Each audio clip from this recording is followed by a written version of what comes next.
I'll tell you this true story. I've shared it so many times, but I'll need to say this. There was this father who had his young son with him. The father was extremely faithful to the Lord Jesus. This is a true story, my beloveds. He used to go to church every single Sunday and take his son with him without fail. One day the father became sick and he departed from this world. This son remained alone, no parents. The mom had already gone before. The father departed, the son is alone. He is now as a teenager, 13, 14 years of age, a teenager with no parents to look after him. He ended up meeting some other boys similar to his age, and he befriended them. And he stopped going to church. 20 years, that priest in that particular church, which he was very close to his dad, he kept asking about the son. For 20 years, he never gave up asking of the whereabouts of this young boy, with no address to this young man. After 20 years, this man walks into the church and he says, "Father, I've heard that you've been asking about so-and-so. Is that true?" He said, "Yes." He said, "Do you want to see him?" He said, "Of course." He said, "Here is the address, Father. He lives at this address." Wow. Monday came. The priest ran to that boy's address. He knocked at the door. That boy opens the door. He is a grown-up man now. 20 years have gone by. He is a mature adult man. When he opened the door, he recognized the priest from that childhood of his. He said, "Oh my goodness, Father, welcome, welcome, please come on in. What a lovely surprise this is." This priest, it's a true story. He was illiterate. He did not know how to read nor how to write. Absolute illiterate. He had memorized all the liturgical books of the church by heart because he didn't know how to read and write. He memorized every book, the liturgies, the baptism, the marriage. He memorized them all. He sat down and he said, "My son, Christ wants you." And this was his statement to every human being he would meet. Christ wants you. That was a statement. To every person he would meet, he'd say, "Christ wants you." He said, "My son, Christ wants you. You've been missing in action for 20 years. He said, "Father, I promise you, next Sunday you will see me in the first row sitting in the church." He said, "I will be waiting, my son." Sunday came. That man did not show up. The priest goes on the following day, Monday, again to his house, knocks at the door, and he opens. He says, "Oh, Father, come on in. I'm so sorry. You know what, Father? I was gonna come, but something came up in the last minute and stopped me from coming.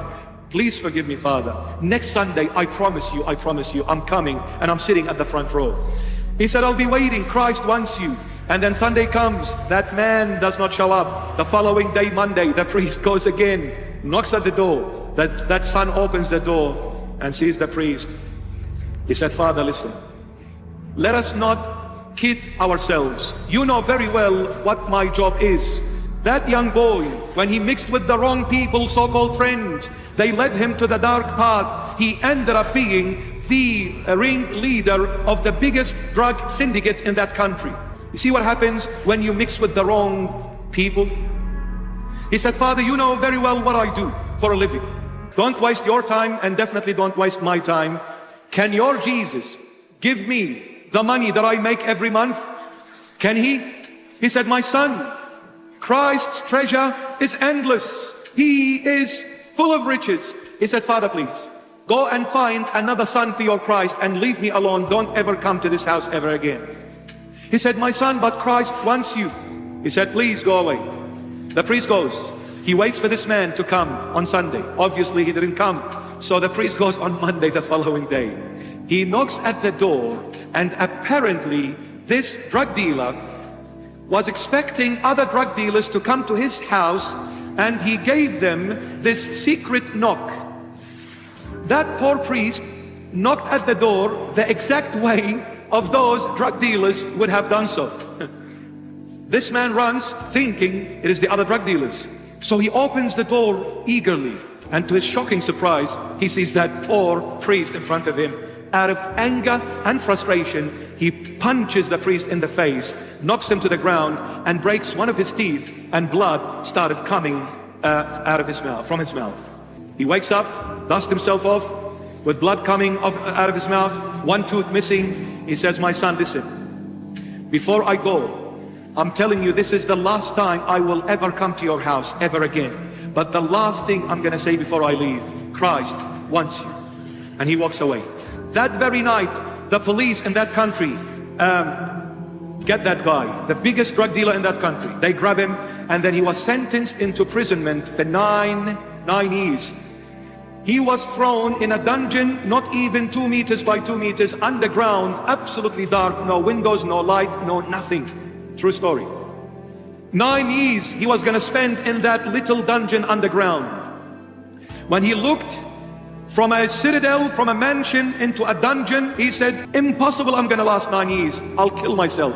He started bashing on those bars, screaming on top of his voice, get me out of here, get me out of here, I can't do it.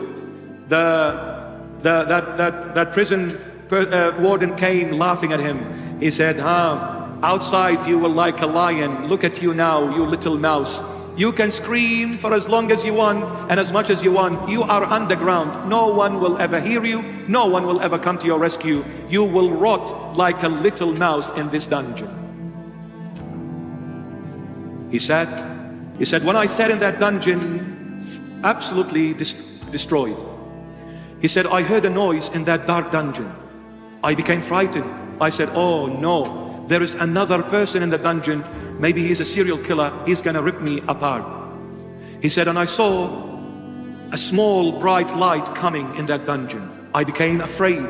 He said, the light started to become bigger and stronger, bigger and stronger. He said, until it became so bright, the entire dungeon was lit up with a light that is stronger a million zillion times than the sun we see in heaven. And in the midst of that light, I see Jesus Christ of Nazareth sitting on that ground in that dungeon with both hands and feet chained to the ground. I said, Lord, what are you doing here?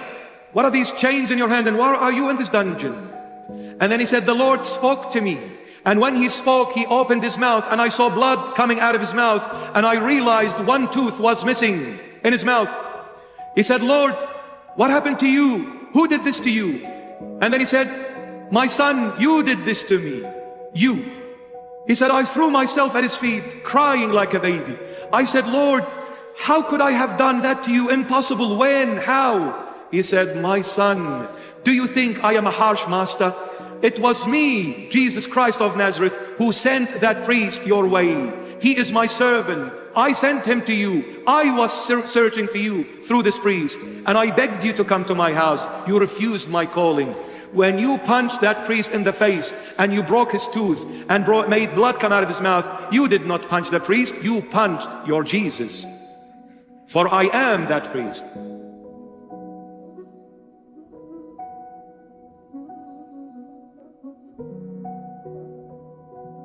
He said, as I was crying, shedding tears like a baby, I said, Lord, forgive me. Lord, forgive me. Lord, forgive me. For I have done all this to you, I the blind, the miserable person I am. I beg you to forgive me, Lord. He said, as I was asking for forgiveness, I saw the chains coming out of both hands and feet. And he said, he started rising up and going up and up. And as he was going up, I was saying to him, Lord, I promise you, when I come out of this dungeon, I am all yours for the rest of my life. Give me that chance, Lord. Give me that opportunity to come back and compensate for every time and moment I have damaged and hurt you, my Lord. Let me heal your wounds. He said, as he was going up, I saw a big smile on his face. He was looking down at me with a huge smile, and he said to me, I, Christ, want you. The exact words which the priest says to everyone, it was the Lord speaking through him. That man asked for the Holy Bible. He was given a Holy Bible. He lived in a country that was ruled by a different religion, but they brought him the Holy Bible, because when Jesus is with you, no one can stop you. So they brought him the Holy Bible. He spent the 9 years in that dungeon, came out of the dungeon memorizing the Holy Bible from cover to cover by heart. He memorized the entire Bible by heart. And he became one of the most famous preacher ever to exist of his time in that particular country. From the biggest drug dealer to the biggest preacher of the gospel of Christ. How did that happen? Because he went into the prison. He was put to the test. Who threw him in prison? The devil. Who allowed the devil to throw him in prison? The Lord Jesus. When we go through hard times, they can soothe a lot of wounds. They can be a healing to so many issues that we had in our life before. Troublesome times are good if we focus on Christ.